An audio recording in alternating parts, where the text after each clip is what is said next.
بسم اللہ الرحمن الرحیم۔ السلام علیکم طالبات۔ آج ہم حمید عسکری کا مضمون ابوالقاسم زہروی شروع کریں گے، اور حمید عسکری کا تعارف کچھ اس طرح بتائیں گے کہ وہ بہاولپور میں پیدا ہوئے اور انہوں نے MSc کی تعلیم ڈگری حاصل کی، لیکن اردو ادب کا مطالعہ بھی کرتے رہے، اور ان کی مشہور کتابیں نمبر 1 جو ہے وہ نامور مغربی سائنسدان اور دوسری نامور مسلم سائنسدان بہت مشہور ہے۔ اور اس حمید عسکری کے اس لیسن میں ایک مسلمان سرجن کے کارنامے جو ہے وہ بیان کیے گئے ہیں، اور بتایا ہے کہ زہروی نے قرطبہ یونیورسٹی میں طب کی تعلیم حاصل کی، اور پھر وہ شاہی شفا خانے کے ساتھ منسلک ہو گیا، اور سرجری پر پھر تجربات کرنے لگا، اور جو بھی تجربہ کرتا اس کو لکھتا چلا جاتا، اور جو آلات استعمال کرتا ان کی تصویریں بنواتا چلا جاتا، اور اس طرح اس نے ایک کتاب تصنیف جو ہے وہ کی۔ اور اب ہم پڑھیں گے کہ اندلس کی اسلامی سلطنت کے بعض نامور سائنسدان بلا شبہ اپنے فن میں مہارت تامہ رکھتے تھے۔ مہارت تامہ مکمل مہارت، لیکن اس دور کی سب سے عظیم شخصیت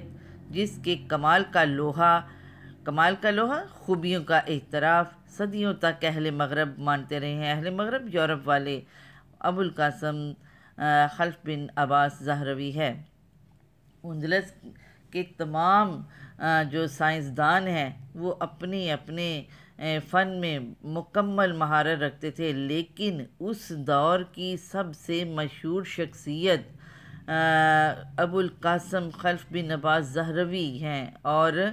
ان کی خوبیوں کا اعتراف یورپ والے کرتے چلے آئے ہیں۔ اسپین کے مشہور حکمران عبد الرحمن ناصر نے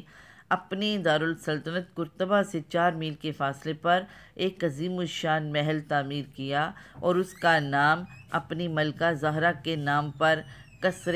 زہرا رکھا تھا، اور رفتہ رفتہ اس قصر کے گرد اعیان سلطنت اور دوسرے لوگوں نے اپنے مکان بنا لیے، اور وہاں ایک علیحدہ شہر بس گیا جو الزہرا کے نام سے موسوم ہوا۔ یہی ذیلی شہر ابوالقاسم خلف بن عباس کا مرز بوم تھا، یعنی ان کی پیدائش کا شہر تھا، اور اسی شہر کی نسبت سے زہروی کا لقب بھی ان کے نام کا جز بن گیا، حصہ بن گیا۔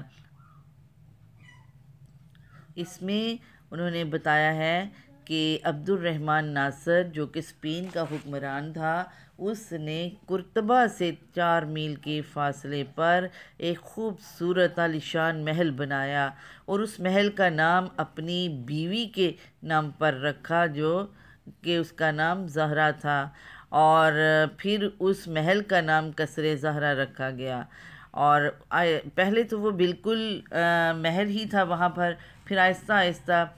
حکومت کے سلطنت کے بڑے بڑے جو افراد ہیں، لوگ ہیں، اور عام لوگوں نے بھی وہاں گھر بنانے شروع کر دیے، باقاعدہ وہ ایک شہر کی شکل اختیار کر گیا، اور اس شہر کا نام بھی الزہرا رکھا گیا۔ اور کیونکہ ابوالقاسم وہاں پر پیدا ہوئے، اسی لیے ان کے نام کے ساتھ بھی زہروی کا لقب جو ہے وہ لگتا ہے۔ ابوالقاسم زہروی کے آباء و اجداد اندلس ہی کے رہنے والے تھے، اور اس کی ولادت 936 میں عبد الرحمن الناصر کے عہد میں ہوئی، جو شاہان اندلس میں 8واں فرما روا تھا۔ اب ابوالقاسم کے جو باپ دادا تھے وہ بھی اندلس میں رہتے تھے، اور اس کی پیدائش 936 میں عبد الرحمن ناصر کے دور میں ہوئی۔ عبد الرحمن ناصر جو تھا وہ اندلس کا 8واں بادشاہ تھا، اور اس کے عہد میں اندلس کا دارالسلطنت قرطبہ اوج پر پہنچا ہوا تھا، اوج ترقی پر، بلندی پر، یعنی عبد الرحمن ناصر کے دور میں قرطبہ نے بہت ترقی کی، چنانچہ اس کی شان و شوکت کا اندازہ اس امر سے ہو سکتا ہے، یعنی اس کی شان و شوکت کا اندازہ اس بات سے لگایا جا سکتا ہے کہ اس میں 3800 مسجدیں تھیں، 60,000 سر بفل عمارتیں یعنی آسمان کو چھوتی ہوئی عمارتیں، عام لوگوں کے لیے 2 لاکھ مکانات تھے، 8,000 دکانیں تھیں اور 700 حمام تھے۔ حمام میں آپ کو پہلے کلاس میں بتا چکی ہوں کہ جو یہ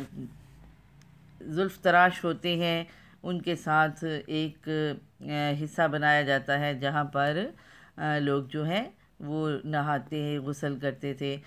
قرطبہ کی آبادی 10 لاکھ باشندوں پر مشتمل تھی۔ وہاں کے آبادی 10 لاکھ تھی، جس میں 50 سرکاری ہسپتال موجود ہیں۔ قرطبہ کی شاہی لائبریری میں 2 لاکھ سے زیادہ کتابیں تھیں۔ یہ اس کی شان و شوکت، یعنی اتنا بڑا شہر، اس کے بارے میں بتایا جا رہا ہے کہ لائبریری میں بھی 2 لاکھ کتابیں تھیں۔ قرطبہ یونیورسٹی اس زمانے میں مغرب کی عظیم ترین یونیورسٹی تھی، یعنی اس دور کی سب سے بڑی مغرب کی یونیورسٹی قرطبہ یونیورسٹی تھی، جہاں مختلف مضامین کے جلیل القدر علماء درس و تدریس اور تحقیق و تالیف میں مصروف تھے۔ یعنی مختلف لوگ وہاں پر عالم فاضل لوگ پڑھنے پڑھانے اور لکھنے لکھانے میں مصروف تھے۔ یہی وہ ماحول تھا جس میں ابوالقاسم زہروی نے اپنا لڑکپن اور جوانی گزاری، یعنی اس پڑھے لکھے ماحول میں اس نے اپنا بچپن اور جوانی گزاری، اور اس کے کمال فن کو دیکھ کر یہ اندازہ آسانی سے کیا جا سکتا ہے کہ اس نے اس علمی ماحول سے پورا فائدہ اٹھایا۔ یعنی اس کا جو فن ہے، سرجری کا جو فن وہ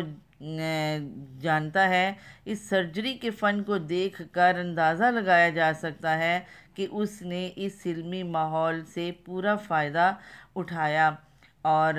اس کا خاص مضمون تھا یعنی میڈیکل، کامل دستگاہ حاصل کی۔ کامل دستگاہ یعنی مکمل مہارت حاصل کی۔ اپنی تعلیم کی تکمیل کے بعد وہ قرطبہ کے شاہی شفا خانے کے ساتھ منسلک ہو گیا۔ جب اس نے اپنی تعلیم میڈیکل کی کمپلیٹ کر لی تو وہ قرطبہ کا جو شاہی شفا خانہ یعنی ہسپتال تھا وہاں پر جاب کرنے لگا، یہ منسلک ہو گیا، جڑ گیا، اور یہاں اس نے اس عملی تحقیق کا آغاز کیا، یعنی وہ عملی